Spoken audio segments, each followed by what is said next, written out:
ang sabi na sa pastor dia ito pinpoy sa tunta nila ang sabi kaya doon sila makilingin kung ito po yung tiyan kay Kuna o sa nitsanga kay itong abun taka abun kang lawa taka ng magtahi alo kung ma katiyan niya alo katulo ang wakse katiyan si bayan ibu kamu katiyan ay rabu itsuananin anayan sewu o kalula si bayan po kinikuna mukay lalpa ng siyang tumay chingchiyawu ani itu kan katiyan niya kay nihi aran kamunamile matuka diramuke kanisiha katiyan ba ko ni jomjaya lalpa kan katiyan sungo berun itu nikum dialin ko kuin ruangan to mamit kung sa pastor dialin ko kuin ko isang padina Subuhin na tangin nga pa kanan mangchan kaya ikay ko'y na iyan ko na kansan so ngayon roon tukan kita siya apunin mintan sa panghiyan kan ito tingin karabin na nagmukan kuhay la ay program kan song tero pikon so na roon sila kan siyan ang so imo roon nila o kan hoten karawang maso nga terakan doon kayo na tukurin ko na kandila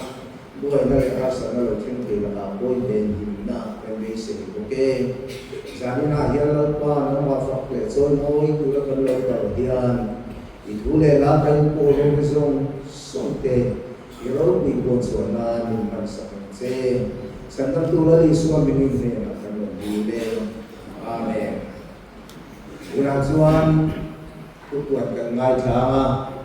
bilang siya to kanso mga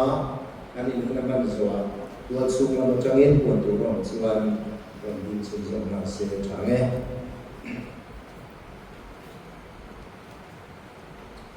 kita enggak biar kau itu sempurna nak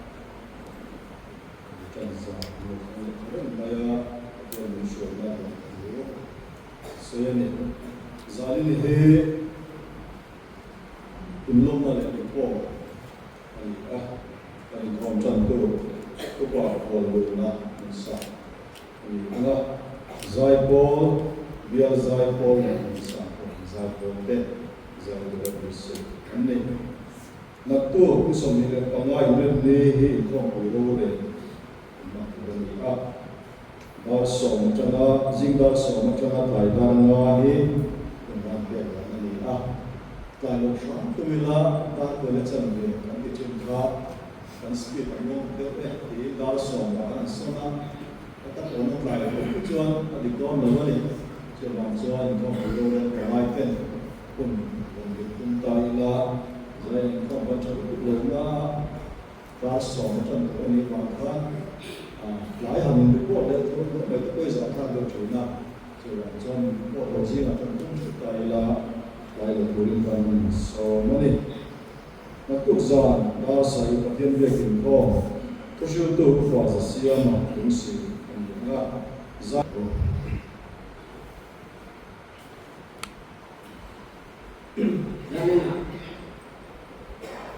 Mami sudah pasal dia ko itu sentuh kanina, mami sudah pasal sunte. Bukan berlalu syukur Islamin dibayar abu kecil. Di sana dia lain pun mau tak maya, sampai pun mau tak maya, phong pun. Kalau tanya patian ni, kalau bahan kuat ni kalau maya, lom tu kan segi ani. Patian tu lom mai thai lah.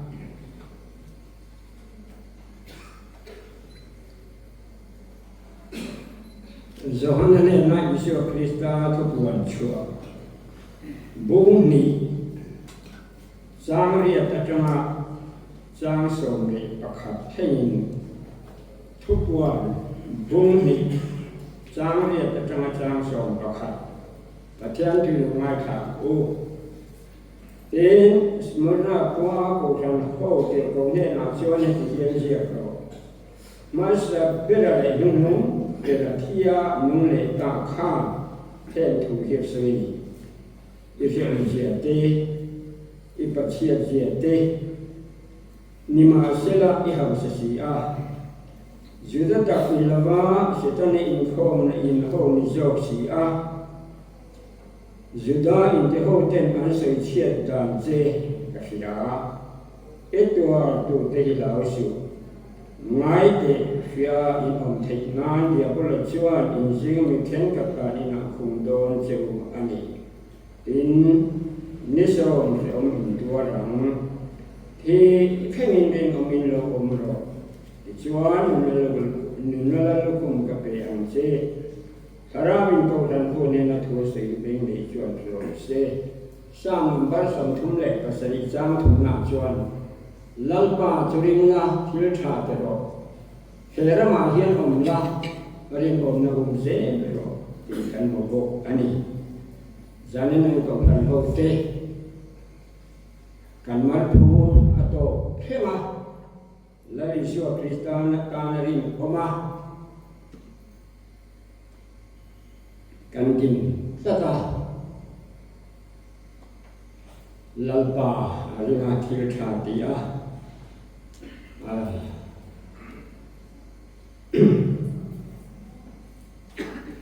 Ari amnate afirnate athiangnate kanuna kanun chua pui zela era ma hian omla ari no na ze ro ti a min thelanin zanin ne ko ran ote kana puto hema lalpa tan kan hin oma ari no na kan zel thela turin pathiani athu kan dalan ta te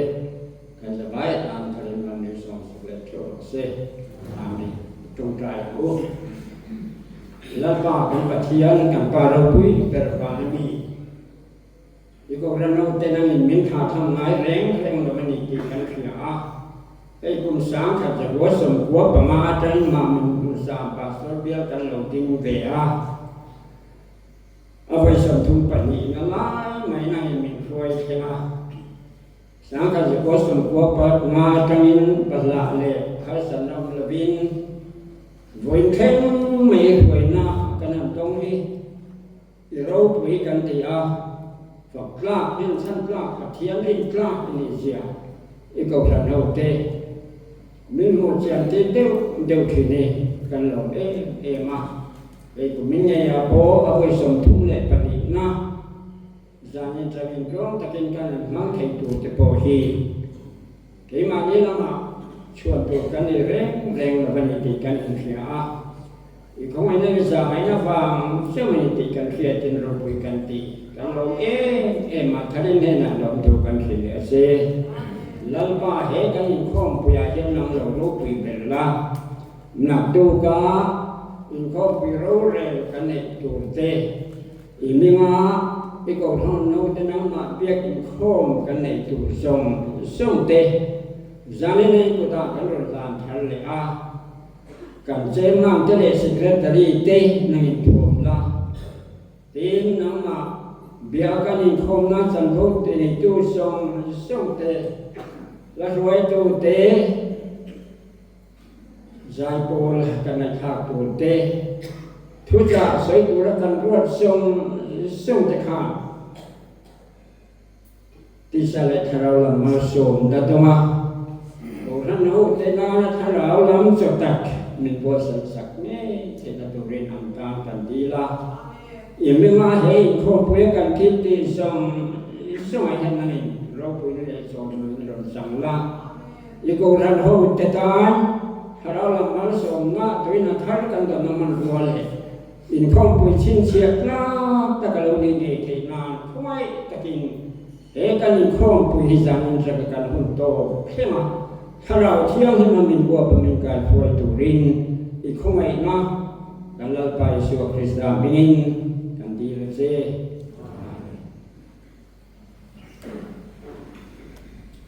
kan khom na tu klang pui ngai tha ila tua sung lama chang tuan tu ong te kan ngai kha anga ซึ่งมีส่วนละมาส่วนอินลมนะกันเนี่ยนะอินลมนะเป็นกันมันสว่างยังใส่โพกันโซนโดนอันนี้ซึ่งละมาส่วนรีพอร์ตอย่างไรถามว่าตัวช่วงมันต้องมีผลตัวลมช่วงอย่างไร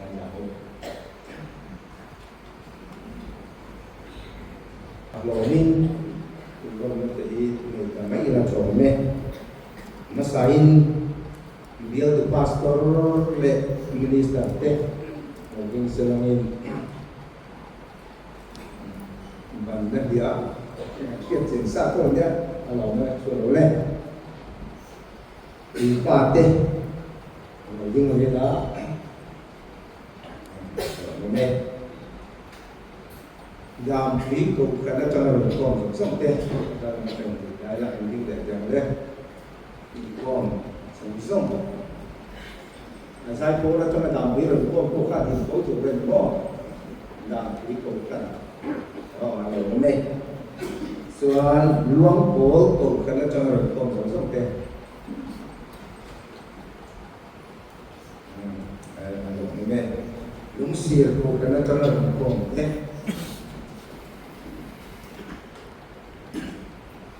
rất mỏi điều này feel về cô cần cho nên cô sống sống tu nak soal agong tukok kerana jangan konsum teh di bawah ya.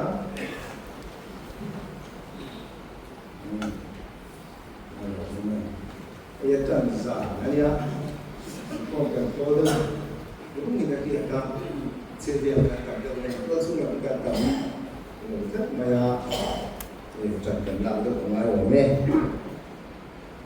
Lepas Yesus Kristus program baru dan ingin mari bisa pastor dia untuk mempersembahkan nak mengkurang informasi ke sipai kalau pun semua bisa nak kalau nak ini dengan semua biasa pun hati untuk merasa bersyukur.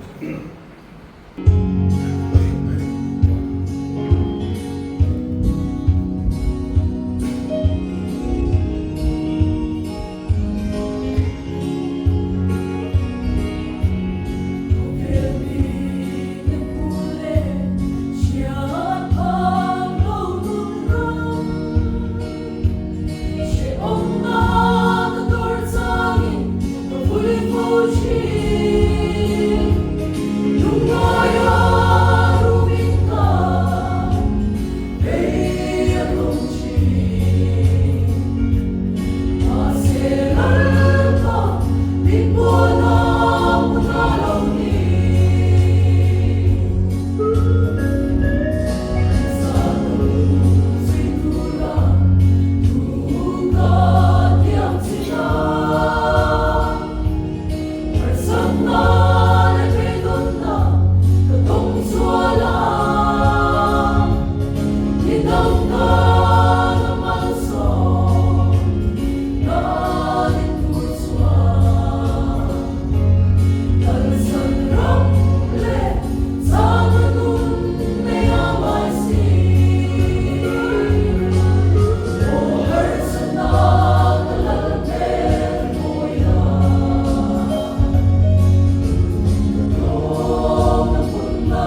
มามิดหุ่นสามว่าสเบียร์ตุขันสังโกตุขันหิงลองโบตุขัน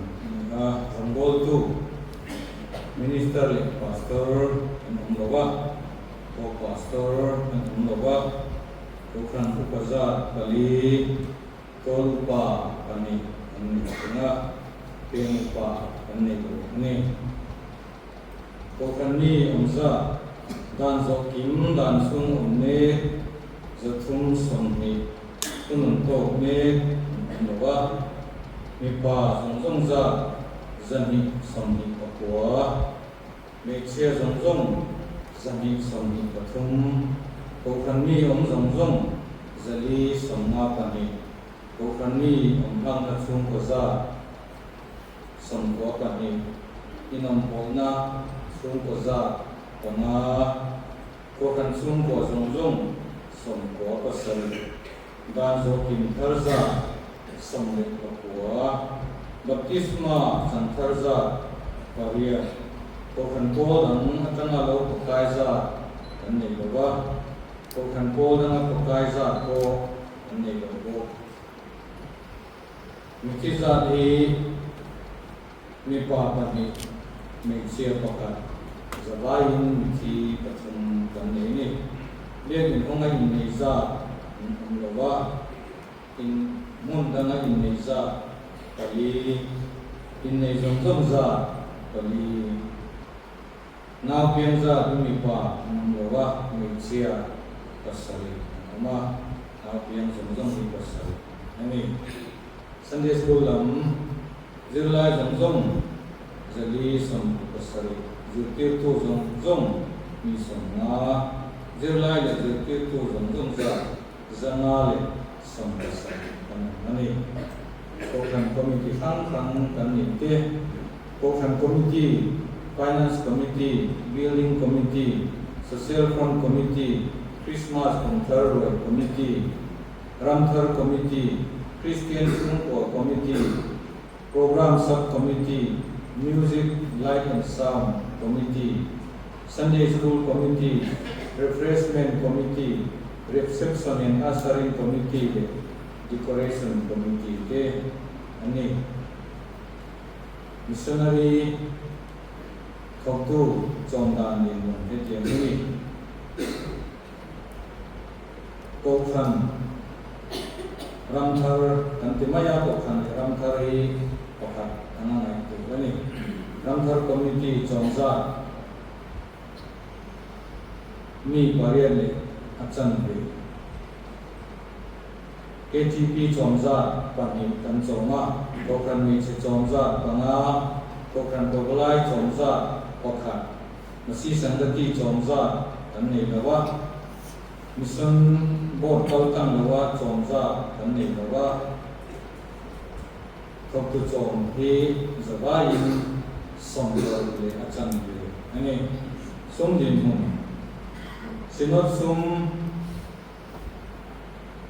noi som pani singa sang boa za boa le som di pathum to sum noi som thum pali singkat sang ni za som thum paka building sum chen singkat Christmas le kum thar bol noi kat sing ruk sang kat sani som boa ko kan nei chia Noi li sing sari sang li za som thum Christian chalai bol sing ni sa utan ni som pakwa ko kan toblai bol noi kat sing khat sang bua za som na pasari nasihi sangati sing ni sang sari zo thum le pani ani kop tu chom na sinota lu lo bi kan ni wa thil dana kan ko kan ko ani sung kan zong hi kan tho so zong te ko ki o me noi sung nga bali sing kwa za le song sari kan ani ya dan zo kim pakat tho so za hi sing ka sang sari za sung nga bali point pathum pana ani ko khan huai ko sang te ko khan me chia ni ko ma khan mu bar za som thum pol mama kumina hian za som di pol kan mani Christian Chalai Paul ni ko makan member za som pathum mama kumin sang som korbayan za som thum mata mani program Chalai Paul member za ni ko makan som na pani kumin arian som na pali masih sanggati ni ko makan som ni ko tanya kumin ako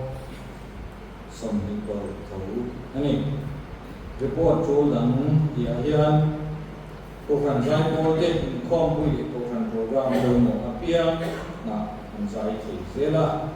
zai ko nung tak tan ni in kan ria masi sangati rang ko na lalban mal soma baptisma changthar kapua kan ni Vocation Bible School ko Sunday School ji tu te pe na zara tuang takin kan ni thi zela Sunday School kan man me kan lem to ko ba nin Sunday School sak me ani kan ka report ani report ke tu ko se tu dia secretary don Paul da pui ko kan sanction report no ta sanction mo minister pastor e kan nei lawa ko pastor kan nei lo ko ka ko kan ba hi pariat kan nia ko lu pa pa kan nia ke mu ba hi kan nei lo ni dan so hi dan so mo me ni sana song pum pa wa kan nia kun do le ni so pariat kan mo ka mi pa jong jong hi zo tu song sari ai sia jong jong zo tu song tum pa tum ko kan mi jong jong hi zo sari le pa tum kan nia ko kana mi ong lang su ko za thi za sam wa paru khania inom bon na su ko hi su ko ni kan nei boka te suan ko na su ko jang jang hi za sam wa le paria kan dia za zo pin thar hi paru khania baptist ma sang thar hi som pakhat kan dia ko kan ko danga chang lo pakai kan nei lawa ko kan ko danga pakai ko kan nei lo boka ni mi thi hi mi pa pakhat kan nei ya vai pakhat nei sia kan nei lawa bia ken hoi nei pakhat kan nei ya kan nei paria kan nei ya in nei jong jong hi pa bua mo ma ni nau pia ma hian mi pa panga kan oma nei sia kali vai nau pia hi pa bua kan nei boka ni Sunday School lam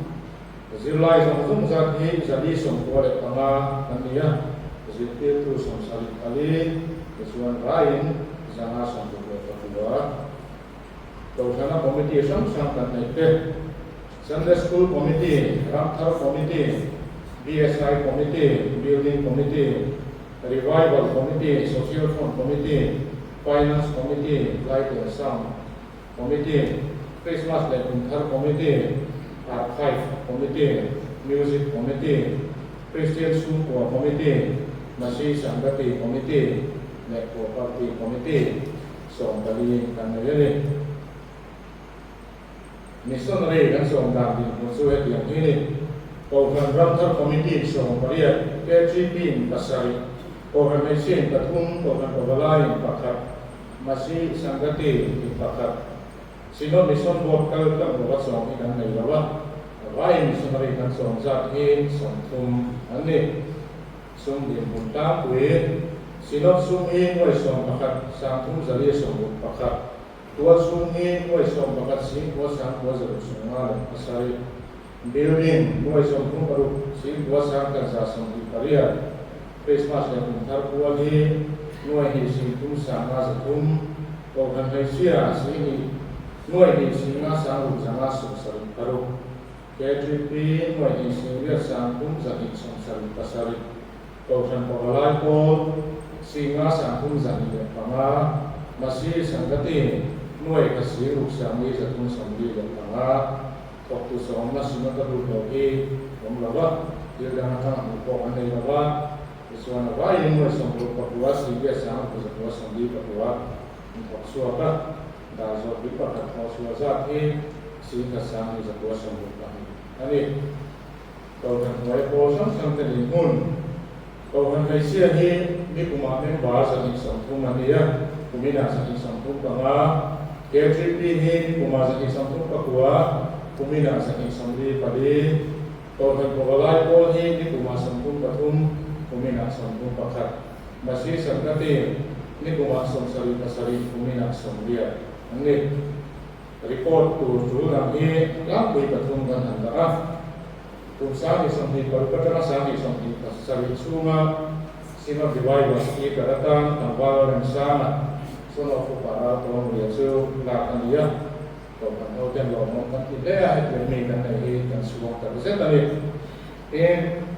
kan dia bin sabda kan dia su ko sana kita kan bila punya mau kita tak ko tu sampai kan doma kan mau ni kalau saya ni mari saya lo mai lah kan dia su ko santai kan dia bin sabda kan ni punya sebab maya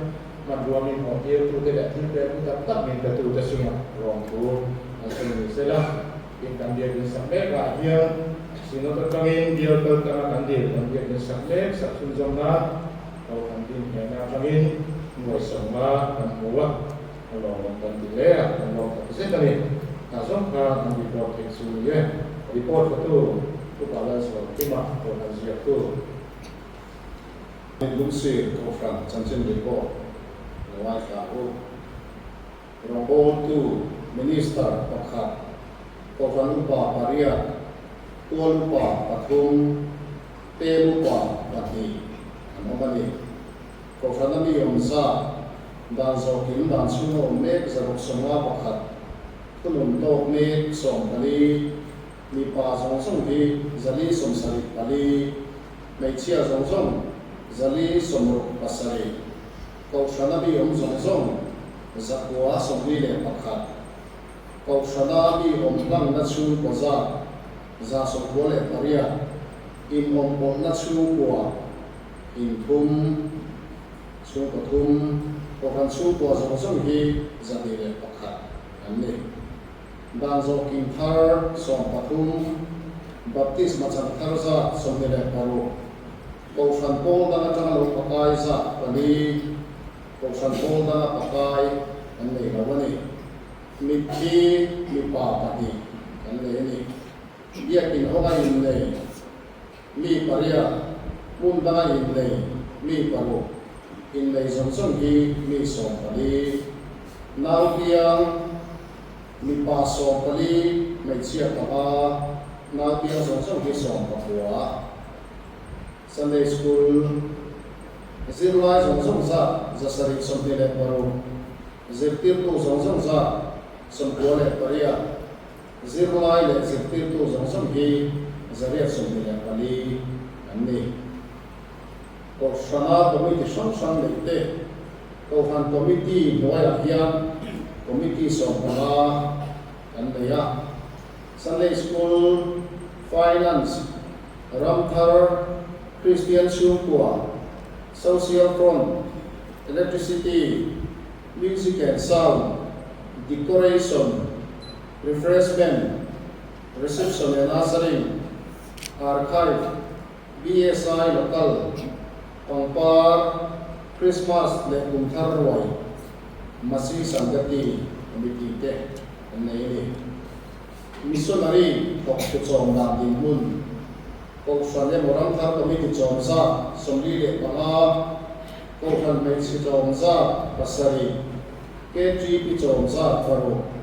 Kofran pawlai pol chom sa pali masi sangati chom sa pakhat John missionary kan song ki samut patung ani sum din mun sidot sum cheng lu sumli le pani singriat sam di za son paru tol sum lu sumli le paria singli sam kwa za son paru building sum lu sumli singriat sang zaria som ko le panga Christmas le kumthar kual nuai thum singli sang kwa zaruk somli le pathum Kofran phei chia nuai li sing khat sa hi zanga som pathum Christian thalai pol nuai thum singli sang kwa zaruk somli le pakwa Kofran pawlai pol nuai khat sing sari sang sari somru le pani masi sangati nuai ni sing ruk sang sari zakwa som paria kok tu chom na sino ta lu lo chen singa sang ka zaru songa le paria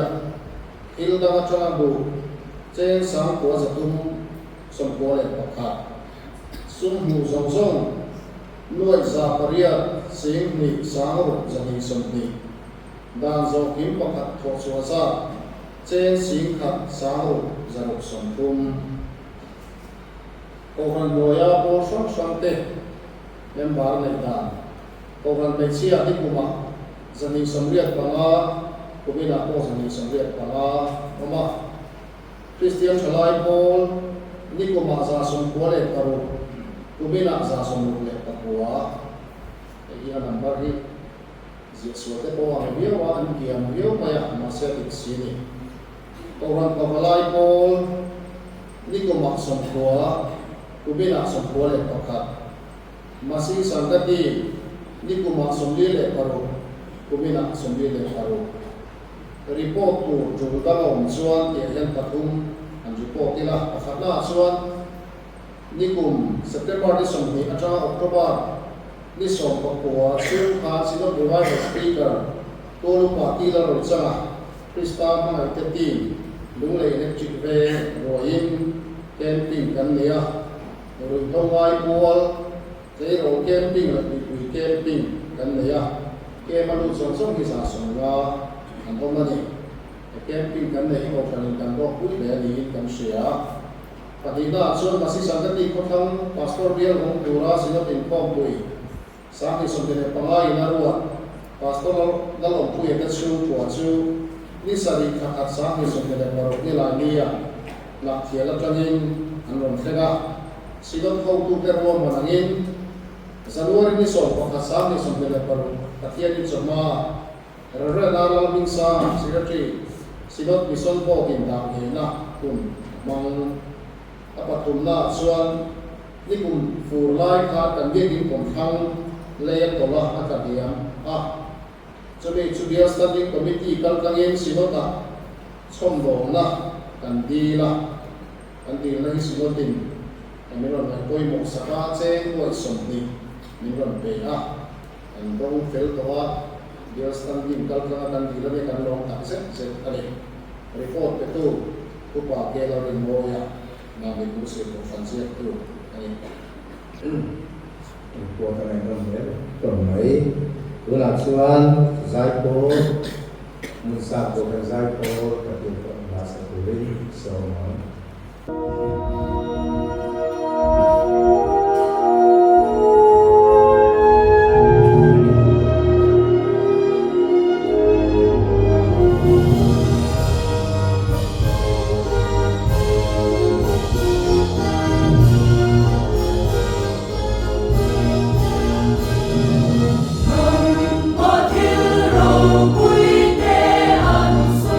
Zion,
sin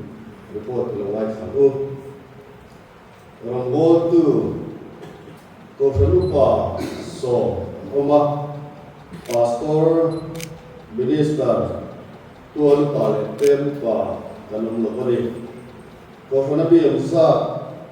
dan zokim dan suho me zali somdele bali tudun top me pakua mipa song zakum somtum le bali leichia song zakum somwa le bali ko fanabi am song hi zaru somdele paria dan ni ko fanabi omlakna sumkua za somdi le pakua kan oma idom polna hi sum ko ni kanam pokani chuan koran sum ko zong hi za somwa le pakhat kan ni ta zo kim thar pakua kan neya baptis macang thar sobe pasari kan nei bo ko fan pol na matanga lo pakai mi pakhat kan neya ko fan pol na pakai kanam lo bani mithi pa patum kan neya bia kin hoga in nei kanam lo wa mun ka in nei patum kan bani lau piang mipa parule mechia kan oma lau piang song hi paria inde Sunday school lam zirtu zala somile patum zirtu somile patni chuan zirtu song hi zarule panga kanni korona covid sang le te sobe paru kanneya sukatsu koshan committee finance committee Sunday school committee ramthar committee social fund committee building committee Christian school committee light and sound committee music committee property committee decoration committee Christmas le kumthar committee DSI local committee Masi Sankati committee refreshment committee le archive committee te ani hok tu chom dan di mun ko fan ramthar committee chom somdi le pasari ni a ko ran be che chom panga Christian thlai pol chom sat panga ko ran pawalai pol chom sat pathum chuan kan ko frida misodei kan chom song hi somli ani sum tin mun sinot sum nuai somni paru si tua sarkat zali le somni tua chung sum nuai som pakwa singria sangla zasari sum bole pade building sum nuai somli paru sangru zar som sari Christmas le kumthar kual nuai kum sing sari sangria zasari le somwa koran mechia nuai li sing sari zaria somwa le pasari Christian thlaipol nuai li sing khat sangli zabi somthum le pali koshan pawalai pol nuai khat sing ni zangale somro Hildang NEICC le PCI Assembly Kual Sikhat Sangkum Zakum le Somria Chuan kan ko khada sum kan ko chua zong ka sum bu zong ni nuai somria paru sikwa sangria zaru somri le paria ari dan zokim pakhat ko chori sikhat sang sai zaru somri le pali ari koran loya ko sam samte koran mechia membar mi kuma sahi som pakwa anti a gumira sahi somli le paru somli le pasrin an pungare Christian thalai pol mi kuma sa somriat panga andia gumira pohyan sa somriat le panga ko ande koran pawalai pol Nikuma Somsari le Patum Tumida Somsari le Pali Pakhatin Tungare Masi Sangkati Nikuma Somle Paru Tumida Somle Pasari Pakhatin Kantung Rebo Are Report to Jutang Kubini Kantoran Silva Subili Tumaria Orang Note Topin Karin Bos saya Ma Ibu Chen Kanan Lebe Toa Biar Su Orang Song Sampai Kan Subili Der Bimat Kui Turin Kanan Som Wan Sewa Iswa Kubiak Isak Mepo Tehuna Dukang Lei Turian Topin Ma Kan Lebe Saya Madi Report itu Upalun Koma Orang Siap dulu Mari berusaha membaca report mengenai saudara.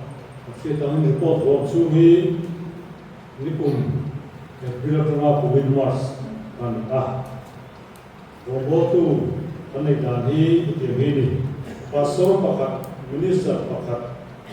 pasal kan dilupa orang pasal pakat lupa kan lupa ni Kokanami obzat ketiani nanti tunani. Dazo kimu dan sumo me zaria teso bali tununtok me paria di pazongzong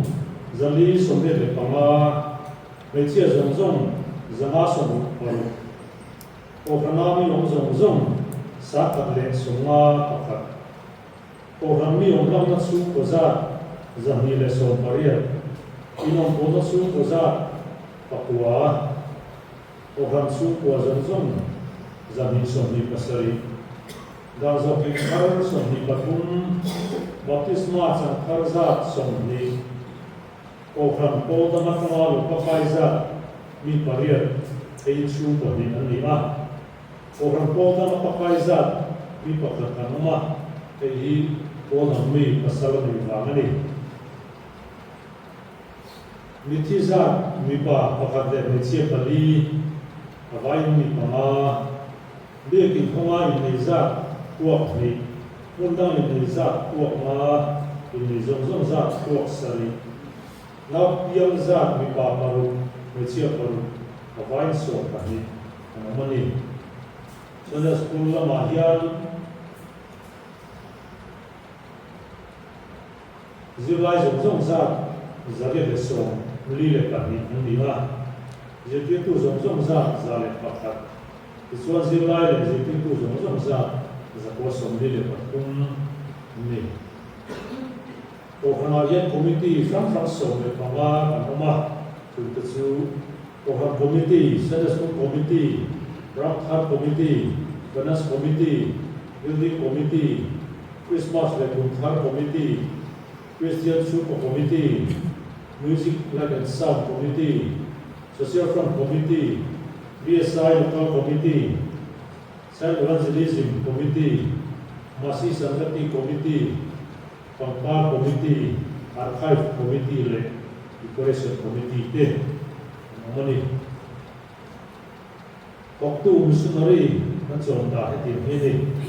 Program Ramkar Committee ina contoh di Somruk ini Ketika somzat paria program macam somzat so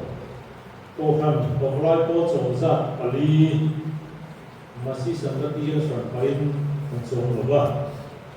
sudah mission po kaltang lebih akat langsung buka tujuan waktu missionary langsung hi awain sudah mission po de mission po wala wahyat komin Somri le patum ni Silot mission ko tatlang lawa kan sohi ako na munhi Segoria tikura ani sumdin pun ketiak ini Silot sum dua somri pama sing samu zakwa somri pama dua sum dua somri pakwa sing sakat zarum somri patum building sum dua somruk pasari sini sama zapun somruk pama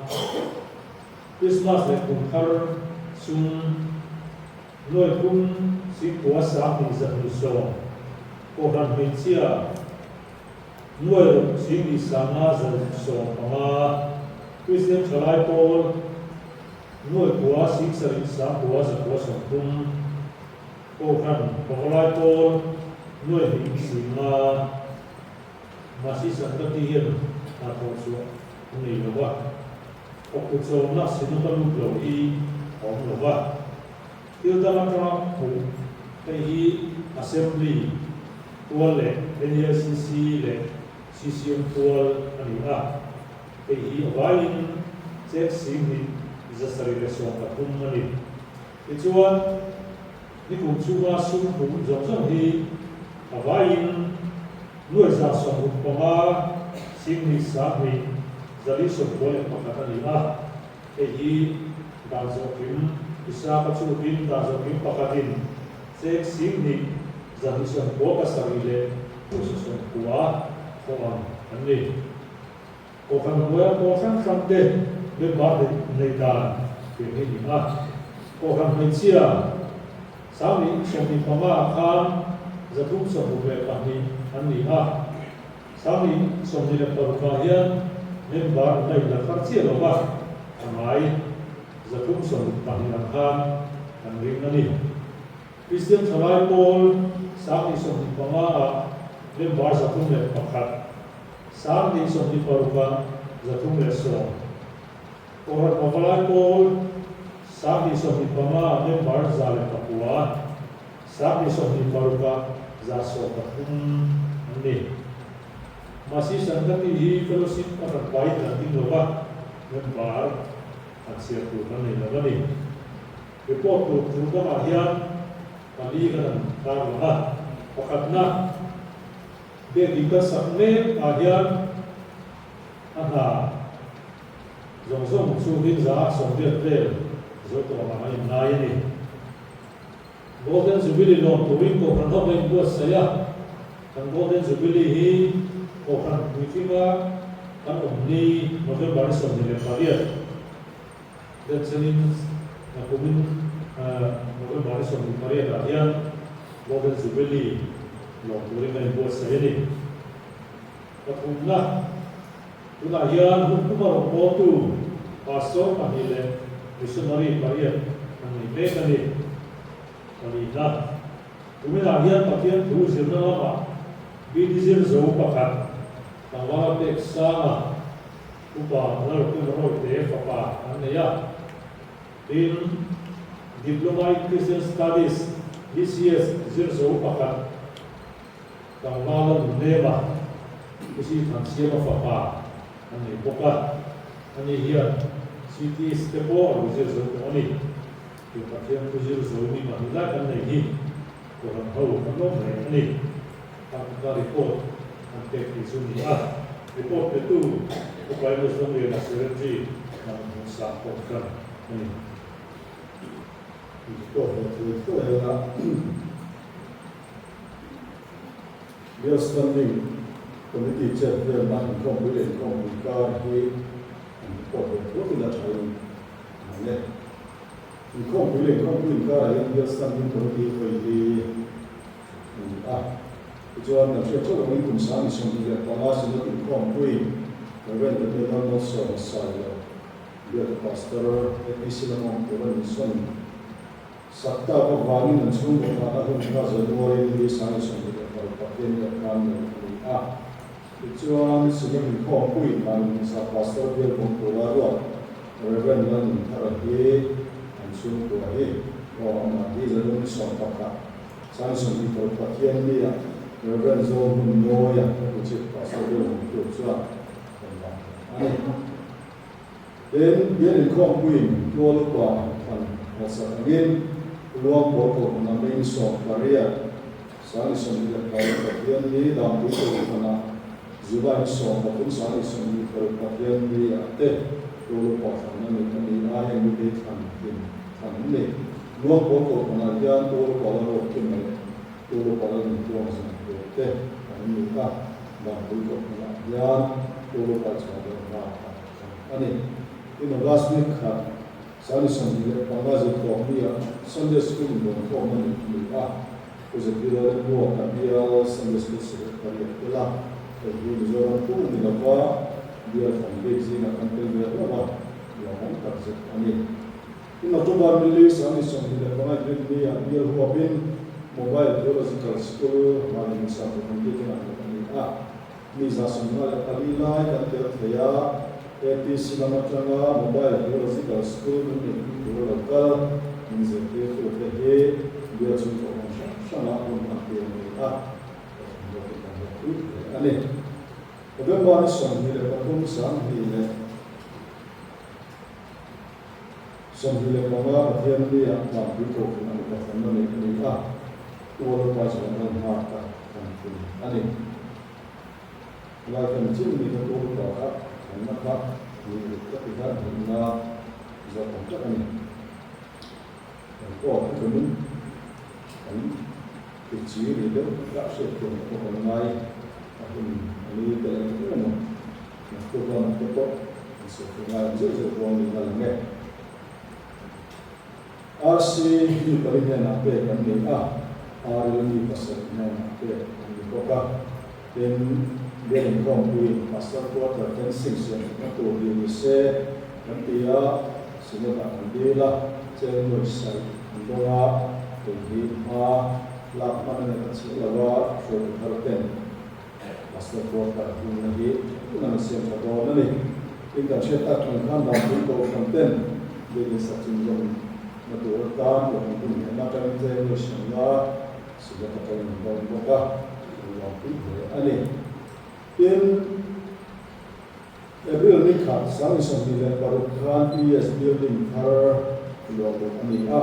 building thar yan class 1 atara class 6 te ani sonlo da andar ni ko wangin KG1 le 2 te ro chu lung sil ke in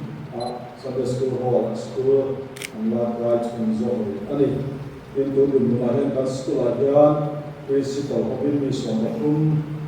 Okto Gumeka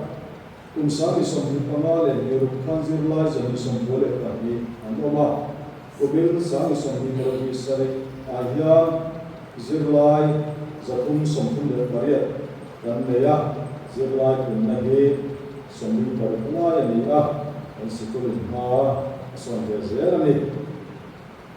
Itu yang siap dalam report dari ilah Komna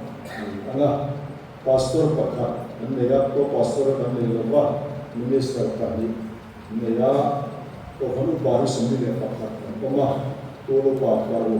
perupa kami, Mani dan zokin dan semua mereka sami zariat daripada kami untuk mereka sembilan Pakha, ko kami baru pasang zon, zat bisa zariat sembilan kami. Mencia sana sebuah sendiri apapun, kau kena lihat zong-zong sangkum zaria, sangkum lepanga, kau kena lihat orang macam bazar zaria sore, apapun ni orang sangkum lepanga. Jangan kau macam zong-zong zaria sangkum lepanga. Jangan kau kau dalam lokal kai sore, apapun lain Polda pakai di kami kemari. Nazo kim karza di sonsari ini ya baptis macam karza songye tapi nama mutiza ini apa kuah mencia panga wine song kali ini nabi yang saat ini pasang pun dah dapat mencia songye kali sangat nabi yang harga kali ini bekin hawai meza di songye pakai anam lain mundarai meza di Sunday Parukhan, kuma Amazon Sunday Pasai. Ane Sunday School nama zirku Sunday Sunday Pasai ini zirku tu Japun Sunday Pangal ya zirku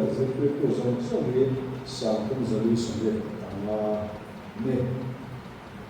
Misalnya itu jom lagi sudah bo waya. Kalau nak komite yang jomza komka zasunga le paria canbe. Kalau kami seconza sumile Maria, PTP sambung kepala kosong masih sangat diconza tadi. บอกจงซาที่สันติสันตุมตัดเดือดจันเดือดมีจนสิ่งที่สมบูรณ์ไว้ในหลังคุณดังสอนตัดเพราะว่าจนสิ่งที่จงสมบูรณ์สิ่งที่สมบูรณ์ตัดเดือดจันเดือดนี่สมเด็จคนสิ่งที่สมด้วยจะสมบูรณ์ปักหัวสังคมจะเปิดมาตัวชูด้วยจะสมบูรณ์ผลิตสังเกตสมบูรณ์ปักหัว building ด้วยจะสมบูรณ์ปักหัวสิ่งที่สมบูรณ์ปักเรียคริสต์มาสเป็นต้นโมลาด้วยสมบูรณ์สิ่งที่สามเสรีจะสมบูรณ์รวมโอกาสในเชื่อด้วยสมบูรณ์ผลิตสิ่งที่สามก็จะสมบูรณ์ปักหัวคริสเตียนชาวไร่โปด้วยสมบูรณ์สิ่งที่สามจะสมบูรณ์ปักหัวโอกาสของชาวไร่โปด้วยสิ่งที่สามก็จะมาสมบูรณ์masih sangat ini masih bisa sembuh. Waktu zona, sini tu lebih singa sangat jauh sembuh. Singa sangat jauh sembuh lepas ini.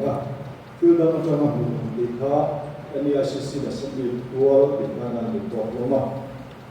Kita ceng sintum sambil sembuh lepas ini. Tujuan bin komplit.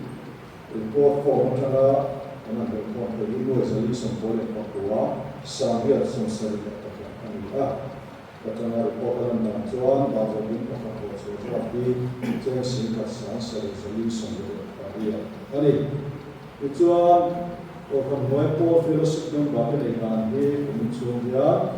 orang mereka sangat jali sensor Papua. PTP sekolah Papua. Kung mapalay ko sa kung sa mga kapun, masisang gabi sa sa mga kapwa. Isang ka, ito ka na ito ito kasi ito ang Diyos ko kayo namin sa kasya.